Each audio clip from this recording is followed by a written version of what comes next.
Mga kapuso, narito po ang News TV Quick Response Team sa Kawit, Cavite.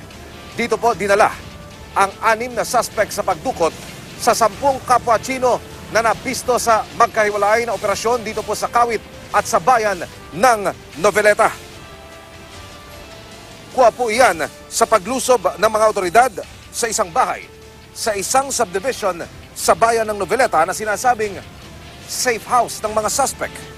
Arestado ang 5 Chino pati ang isang Pinoy na umano'y caretaker lang sa safe house.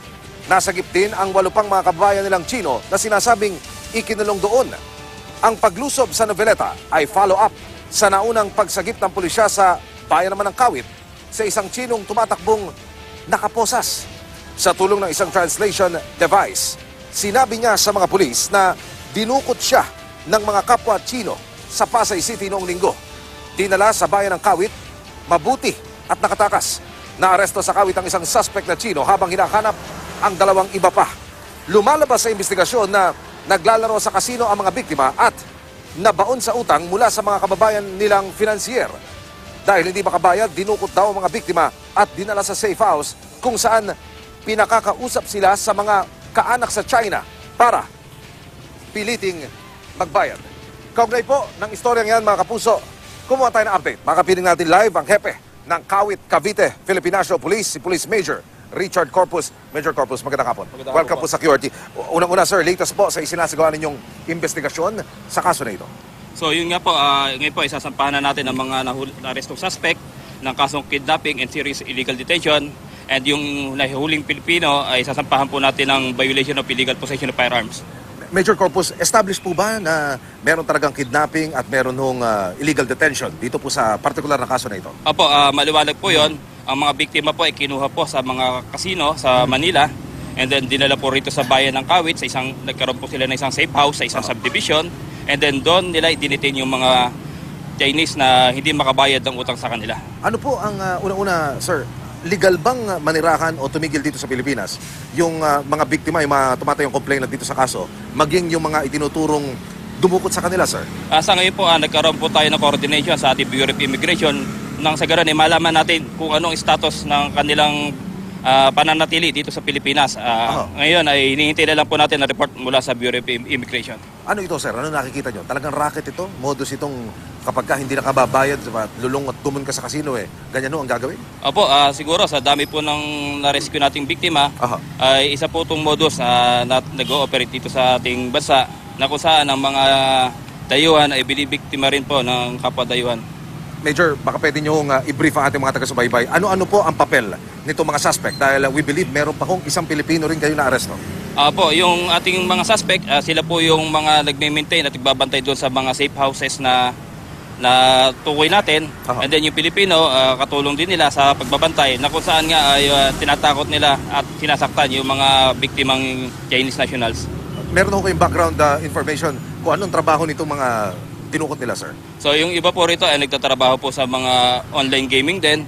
So yung iba ay turista. So iba-iba po yung kanilang trabaho dito. Ano pong ebidensya, Major Corpus, yung na-recover nyo mula doon sa safe house na inyong ni-raid? So marami po tayong na-recover doon sa 2 safe houses po. May mga passports, IDs at mga iba pang dokumento. Mayroon po tayong na-recover na sasakyan na ginagamit nila sa pag-kidnap.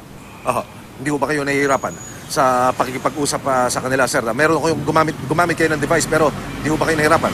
So talaga mahirap makipag-usap at lalo na kung device na ginagamit. Pero sa pamagitan naman yun, malaking tulong ang nagawa. Kaya natuntun natin yung unang safe house na pinagligyan sa kanila dito sa Kawit. May dumating na ba kayong interpreter, sir? O meron na kong pakikipag-ugnayan kayong ginawa dito po sa Embahada ng China? So sa ngayon na nakikipag-ugnayan tayo sa Chinese Embassy. Yung mga negosyante nating Chinese dito sa area ay sila yung tumutulong sa amin para maging interpreter ng mga Chinese na rescue natin. Sa inyo palagay, Major Corpus, ito ho kaya ang unang beses pa lamang na gumawa ho ng ganitong klase ng kaso ang mga nasa likod ng krimen, sir? So yun po, bine-verify na rin po yung ating anti-kidnapping group. Patuloy po nila iniimbestigahan itong kaso to. Nang sa ganoon ay matuntun nila yung pinaka-leader pa nito. So ngayon po kasi mayroon pong 2 Chinese national pa na pinaghahanap.